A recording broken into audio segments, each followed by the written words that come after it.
আসসালামাইকুম, শুভ সকাল প্রিয় বন্ধুরা। আমি আজকে আমার ছুটির দিনে, তাই সকাল সকাল উঠলাম, সকাল 10টার দিকে। তো উঠে গোসল করলাম, ফ্রেশ হলাম। ফ্রেশ হয়ে আমি ভাবলাম আজকে বাইরে অনেক রোদ উঠবে, কিন্তু বেরোয় দেখি অনেক কুয়াশা চারদিকে। দেখুন, চারদিকে কুয়াশায় ভরা।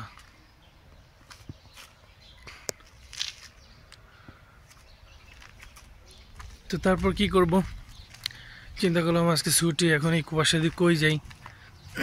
তাই এই গাও গরম করার জন্য একটু বাইরে বাইরে হাঁটতেছি, ভালো লাগতেছে।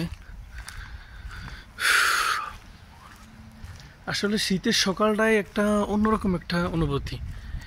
যদিও সম্ভবত এটা সৌদি আরবে আমি অতটা ফিল করতে পারি না, কিন্তু বাংলাদেশে, বিশেষ করে আমার দেশ শীতের সকালটাই এত সুন্দর।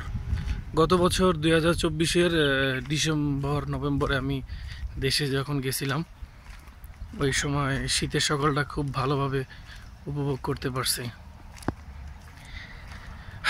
খুব মিস করি আমি শীতের সকালটাকে। আমার মতো যারা প্রবাসী আছেন, বিশেষ করে সৌদি আরবে, দুবাই, বাহরাইন, মধ্যপ্রাচ্যে, তারা অবশ্যই ছুটির দিনে কি করেন কমেন্ট বক্সে জানাবেন। ধন্যবাদ সবাইকে। আমার ভিডিওগুলো যদি ভালো লাগে অবশ্যই আমার চ্যানেলকে সাবস্ক্রাইব করবেন। ধন্যবাদ পাশে থাকার জন্য।